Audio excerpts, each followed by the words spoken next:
Hello my dear friends and my lovely babies, कैसे हैं आप सब। आई होप आप सभी बहुत अच्छे होंगे। आज की हमारी कहानी का टॉपिक है भेड़िया फंस गया बारिश में। आइए सुनते हैं ये मजेदार कहानी। जंगल में बहुत तेज बारिश हो रही थी। मीनू मौसी और राणो चिड़िया आपस में बातचीत कर रही थी। मीनू मौसी, जंगल में 3 दिन से लगातार बारिश हो रही है, तो इस बारिश को बंद हो जाना चाहिए। हाँ, कह तो तू ठीक ही रही है। जंगल में लगातार हो रही इस बारिश से सभी परेशान हैं। मौसी, मैं ज़रा जंगल का एक चक्कर लगाकर आती हूँ। इतना बोलकर राणो चिड़िया बारिश में उड़ने लगी। वो उड़ते उड़ते एक पेड़ पर जाकर बैठ गई। तभी उसकी नजर एक बकरी के बच्चे पर पड़ी जो ठंड से कांप रहा था। अरे, ये बकरी का बच्चा तो ठंड से कांप रहा है। लगता है ये अपने घर का रास्ता भूल गया है। राणो चिड़िया ने इतना कहा ही था कि तभी चिड़िया ने उस बकरी के बच्चे से थोड़ी दूर पर खड़े एक भेड़िए को देखा। ये भेड़िया तो हमारे जंगल का मालूम नहीं होता। लगता है किसी दूसरे जंगल से आया है। राणो चिड़िया भेड़िए के पास गई। कौन हो तुम? मैं तो इस जंगल के सभी जानवरों को जानती हूँ। तुम तो इस जंगल के नहीं लगते। हाँ, तुम ठीक कह रही हो। मैं इस जंगल का नहीं हूँ। मैं तो इस जंगल से गुजर रहा था। अभी बारिश शुरू हो गई। मैं बारिश से बचने के लिए यहाँ रुक गया। बारिश बंद हो जाएगी तब मैं चला जाऊंगा। इतना बोलकर राणो चिड़िया उस बकरी के बच्चे के पास गई और बोली, तुम यहाँ पर क्या कर रहे हो? तुम्हारी माँ कहाँ है? मेरा नाम भोलू है। मैं जंगल में खेल रहा था। खेलते खेलते जंगल से दूर आ गया और रास्ता भटक गया। फिर यहाँ बारिश शुरू हो गई। अच्छा अच्छा, चुप करो, रो मत। मैं तुम्हें तुम्हारे घर ले चलती हूँ। मेरी माँ ने मना किया था कि दूर मत जाना, पर मैंने अपनी माँ की बात नहीं मानी। तुम्हें अपनी माँ की बात माननी चाहिए थी। चलो, अब मेरे साथ चलो। राणो चिड़िया भोलू को लेकर अभी कुछ दूर ही चली कि तभी भोलू की माँ आ गई। तुम कहाँ चले गए थे भोलू? तुम्हें पता है मैं कितनी परेशान हो गई थी। मैं आपकी आज से सारी बातें मानूंगा माँ। राणो चिड़िया भोलू को देखते हुए बोली, तुम अपनी माँ के साथ जाओ भोलू। जब तक बारिश बंद नहीं होती घर से बाहर मत घूमना। भोलू अपनी माँ के साथ चला गया और राणो भी उड़ते उड़ते मीनू मौसी के पास जाकर सारी बात बताने लगी। राणो चिड़िया की बात सुनकर मीनू मौसी बहुत गहरी सोच में डूब गई। मीनू मौसी, आप क्या सोचने लगी हो? अभी मैं सोच रही हूँ कहीं वो भेड़िया उस बकरी के बच्चे को नुकसान तो नहीं पहुँचाना चाहता था। नहीं नहीं मीनू मौसी, वो तो एक तरफ चुपचाप खड़ा हुआ था और वो बोल रहा था कि बारिश की वजह से वो जा नहीं पाया। जैसे ही बारिश बंद होगी वो अपने जंगल चला जाएगा।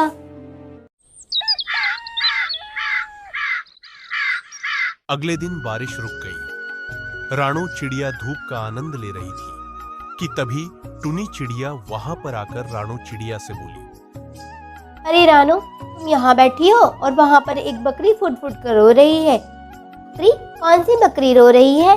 मुझे ये सब तो नहीं पता। पर बेचारी अपने बच्चे को ढूंढती भी रो रही है। उसका कहना है उसका बच्चा कल रात से लापता है।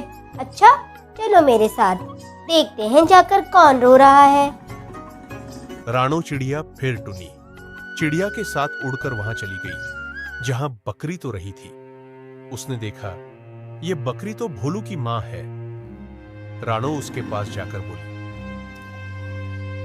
क्या हुआ तुम्हें? क्यों रो रही हो तुम? कल मैं अपने भोलू को घर लेकर आई थी। सुबह जब मेरी आँख खुली तो वो घर पर नहीं था।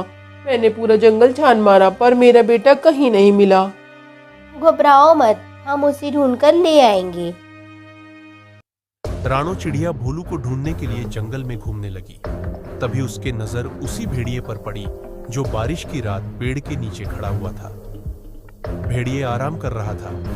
राणो चिड़िया उसके पास जाकर बोली, क्या तुमने उस बच्चे को देखा है?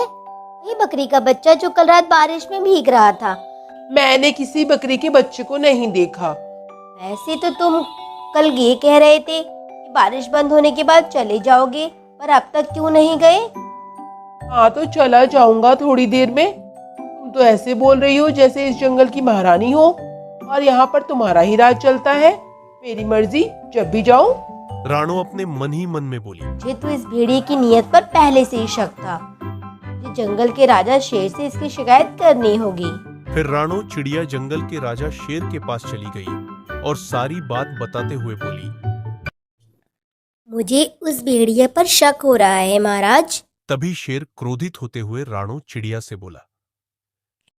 इसका मतलब वो भेड़िया सच कह रहा था। तुम हमेशा जंगल के प्राणियों के खिलाफ मेरे कान भरती रहती हो। ये आप क्या कह रहे हैं महाराज? तभी राणो ने देखा कि वो भेड़िया गुफा के दूसरे हिस्से से निकलकर भोलू के साथ वहां आकर शेर के सामने खड़ा हो गया। राणो बड़ी हैरान होकर उसे देखने लगी। महाराज, जब मुझे पता चला कि ये बकरी का बच्चा कल से गायब है तो मैं इसकी तलाश में जंगल में घूमने लगा और इसको ढूंढकर यहाँ ले आया।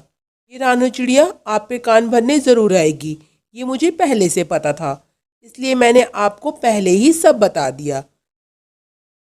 महाराज, इस रानो चिड़िया के कारण ही दूसरे जंगल के जानवर आपके जंगल में आना पसंद नहीं करते और कोई भी प्राणी अगर आपके जंगल में आता है तो ये उसे भड़का देती है।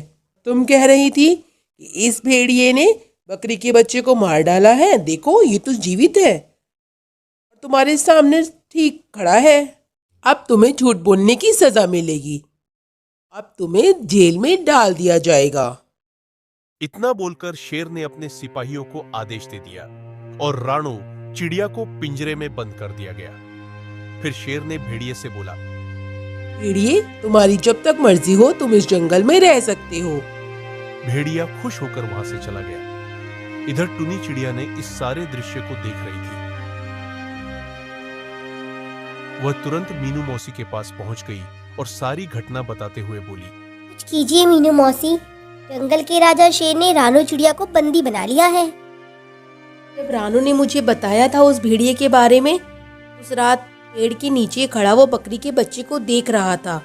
मुझे तभी कुछ गड़बड़ लग रही थी। अब जो भी हो, पर आप कैसे भी करके रानो चिड़िया को उस पिंजरे से आजाद करवाओ। तो चिंता मत कर टूनी, अभी हमें सिर्फ एक काम करना है कि हमें उस भेड़िए पर नजर रखनी है और ये पता करना है कि उसके दिमाग में क्या चल रहा है, वो क्या योजना बनाकर इस जंगल में आया है। मीनू मौसी और टुनी चिड़िया जंगल में उस भेड़िए पर नजर रखने लगी। भेड़िया दिन भर जंगल में घूमता और दूसरे जानवरों का मांस छीनकर खा जाता। जब कोई जानवर उसे मांस देने से मना करता तो वह खुद को जंगल के राजा शेर का दोस्त बताकर रौब दिखाता और उनको डर देता। एक दिन भेड़िया घूमते घूमते भोलू बकरी के घर के पास चला गया। भोलू अपने घर के बाहर खेल रहा था। भेड़िया उसे अजीब नजरों से देखने लगा, मगर भेड़िए को नहीं पता था कि मीनू मौसी उस पर नजर रखे हुए है। टूनी, जल्दी जा और महाराज को बुलाकर यहाँ लेकर आ। मीनू मौसी, क्या महाराज मेरी बात सुनेंगे? मैं कैसे भी करके उन्हें लाना ही होगा, हमारे पास समय बहुत कम है। तब तक मैं इस भेड़िए पर नजर रखती हूँ, इसके इरादे मुझे कुछ ठीक नहीं लग रहे। मीनू मौसी की बात मानकर टुनी चिड़िया सीधे जंगल के राजा शेर के पास चली। कहाँ क्यों आई हो टूनी? महाराज, आपको अभी मेरे साथ चलना होगा।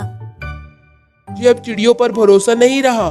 सोच लीजिए महाराज, कहीं ऐसा न हो आपको आपके फैसले पर पछताना पड़े। लेकिन जाना कहाँ है? आप मेरे साथ चलिए, खुद देख लीजिए मैं आपको क्या दिखाना चाहती हूँ। शेर राजा टुनी की चिड़िया के साथ उस जगह पर पहुंच गया जहां पर भेड़िया था। तभी मीनू मौसी ने आकर शेर से कहा। महाराज, अब उस पेड़ के नीचे छुप जाइए, स्वयं अपनी आंखों से देख लीजिए कि क्या हो रहा है। मीनू मौसी के कहने पर शेर पेड़ के पीछे छुप गया। तभी भेड़िया धीरे धीरे बकरी के बच्चे की तरफ बढ़ने लगा और उसके पास जाकर बोला। आज तो तुम्हारा मांस खाने का मन कर रहा है। अरे, ये आप क्या बोल रहे हैं? आपने तो मेरी जान बचाई थी जब मैं खो गया था और मुझे मेरी माँ के पास छोड़कर आए थे। आप फिर मुझे क्यों खाना चाहते हैं? मूर्ख बकरी के बच्चे, वो सब तो मेरी एक चाल थी।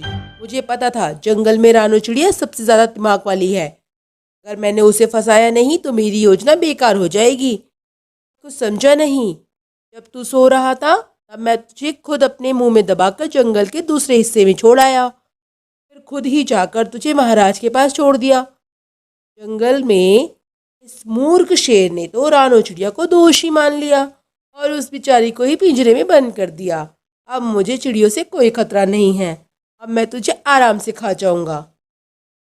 जंगल का राजा शेर भी कभी इस बात पे विश्वास नहीं करेगा कि मैंने ही तुझे खाया है।